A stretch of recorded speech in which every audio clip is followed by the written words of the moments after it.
السلام علیکم 7th class بیٹا، مجھے امید آپ سب خیریت سے ہوں گے اور آپ کے گھر والے بھی سب خیریت سے ہوں گے۔ بیٹا آج ہم تھرڈ ٹرم کا آغاز کریں گے۔ تھرڈ ٹرم ہے، اس کے اندر ہمارا جو ہے وہ آج کا سبق ہے الدرس الحادی والعشرون، 21واں سبق ہے، بک کے پیج نمبر 103 پہ یعنی 103 پہ ہے۔ سبق کا عنوان ہے ابیات من قصیدۃ البردۃ للامام البوصیری رحمہ اللہ، کہ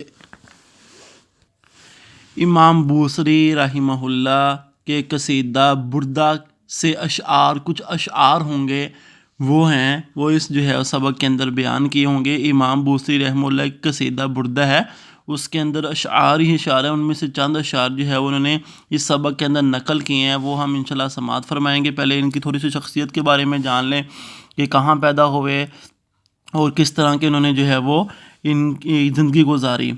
تو سب سے پہلے ہم شروع کریں گے اس کی عربی عبارت جو ہے وہ میں اس کے ساتھ لفظی اور با محاورہ ترجمہ بھی کروں گا، تو آپ جو ہے اس کو توجہ سے سماعت فرمائیے گا۔ الامام محمد بن سعید البوصیری ولد فی سنۃ 688 من الہجرہ۔ امام محمد بن سعید البوصیری رحمہ اللہ سن 608 یعنی 608 یعنی 608 ہجری میں پیدا ہوئے۔ یہ تو اس کا با محاورہ ترجمہ تھا اس عبارت کا، اتنی جو ہے وہ جملے کا۔ اب اس کا لفظی ترجمہ ہے الامام محمد بن سعید البوصیری، امام محمد بن سعید البوصیری رحمہ اللہ ولدہ پیدا ہوئے، فی میں سنتی سن 608 اور 8 من الحجرہ ہجری سال سے، یعنی کہ امام بوصیری رحمہ اللہ، امام محمد بن سعید البوصیری رحمہ اللہ سن 608 ہجری میں پیدا ہوئے۔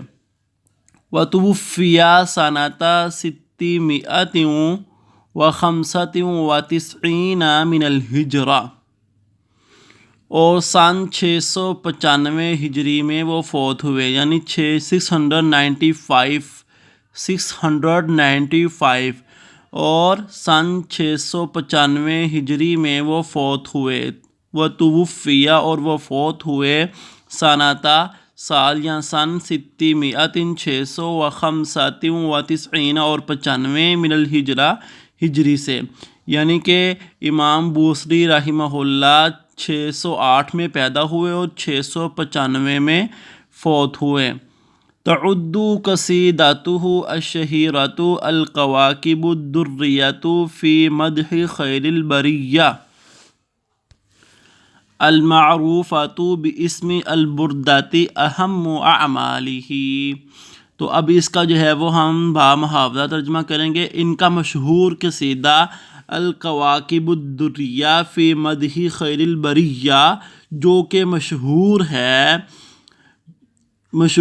البردہ کے نام سے، ان کے اہم اعمال میں سے شمار کیا جاتا ہے، یعنی کہ ان کے اہم کارناموں میں سے جو ہے یہ بردہ شمار کیا جاتا ہے۔ تعد القصیدۃ شمار کیا جاتا ہے ان کا قصیدہ، الشہیرۃ مشہور، الکواکب الدریۃ فی مدح البریۃ، الکواکب الدریۃ فی مدح البریہ خیر البریہ، یہ نام ہی ہے، اسی طرح آپ اس کا نام لکھیں گے باسم البردہ، باسم نام البردہ، بردہ، المعروفہ پہچانا جاتا ہے، باسم نام البردہ، بردہ، اہم زیادہ اہم ہے، اعمالہ ان کے کارناموں میں سے، ان کے کاموں میں سے، یعنی کہ ان کا مشہور قصیدہ، یہ مشہور قصیدہ ہے الکواکب، کن کا مشہور قصیدہ؟ امام بوصیری رحمہ اللہ کا یہ مشہور قصیدہ ہے الکواکب الدریۃ فی مدح خیر البریہ۔ یہ مشہور قصیدہ ہے جو ہے وہ کس نام سے مشہور ہے؟ بردہ کے نام سے مشہور ہے۔ یہ ان کے کارناموں میں سے جو ہے وہ اس بردے کو زیادہ اہمیت حاصل ہے، جو سب سے زیادہ مشہور ہے۔ ہناک نذکر ابیاتا من تلک القصیدۃ البارعہ، یہاں اس شاندار قصیدے کے چند اشعار کا ذکر کریں گے۔ یہ جو شاندار قصیدہ نا بردہ، اس میں سے جو ہے وہ ہم چند جو ہے وہ اشعار یہاں پر ذکر کریں گے۔ ہونا کا یہاں نذکرو ہم ذکر کریں گے ابیاتن۔ ابیاتن کا معنی ہوتا ہے چند اشعار من تلکش قصیدتی، اس قصیدے سے الباریعہ شاندار، جو شاندار عمدہ ہے اشعار وہ ہم یہاں پر نقل کریں گے۔ تو آج کا سبق یہاں سے لے کے یہاں تک ہے بیٹا، کل ہم انشاءاللہ اشعار شروع کریں گے۔ تو آپ نے کیا کرنا ہے، جتنی عربی عبارت کا میں نے لفظی اور با محاورہ ترجمہ کیا، اتنی عربی عبارت کا لفظی اور با محاورہ بک پہ بھی کرنا، جیسے پیچھے ہم نے کیا تھا پچھلے سباق میں بھی، اور نوٹ بک کے اوپر بھی آپ نے جو ہے وہ اس کا لفظی بھی با محاورہ ترجمہ، لفظی تو بک کے اوپر اور با محاورہ بک کے اوپر، لیکن با محاورہ ترجمہ جتنی عربی عبارت کا، یعنی یہاں سے لے کے یہاں تک میں نے عربی عبارت کی ہے، یہ عربی عبارت بھی بک کاپی کے اوپر لکھنی ہے، اور ساتھ اس کا با محاورہ ترجمہ بھی آپ نے اس کے ساتھ لکھنا ہے۔ پھر عربی عبارت لکھیں گے، پھر با محاورہ ترجمہ لکھیں گے، عربی عبارت نیلی مارکے کے ساتھ اور ترجمہ اس کا نیلی انک کے ساتھ، نیلی سیاہی کے ساتھ۔ تو اس طرح آپ نے خوش خط کر کے اپنے سبق کو اپنی نوٹ بک کے اوپر لکھنا ہے اور یاد بھی کرنا ہے۔ ہاں یاد رہے بیٹا، دن بھی ڈالنا لازمی آج کا، اور ڈیٹ بھی ڈال لینی ہے، اور عنوان بھی آپ نے جو ہے وہ لکھ لینا ہے کہ یہ عنوان ہم نے یہ سبق شروع کیا ہے۔ تو خوبصورت طریقے کے ساتھ، خوبصورت رائٹنگ کے ساتھ آپ نے اپنے اس کام کو کرنا ہے، لکھنا ہے اور یاد بھی کرنا ہے۔ مجھے امید ہے کہ آپ اس سبق کو اچھے طریقے سے لکھیں گے بھی اور یاد بھی کریں گے۔ السلام علیکم ورحمۃ اللہ وبرکاتہ۔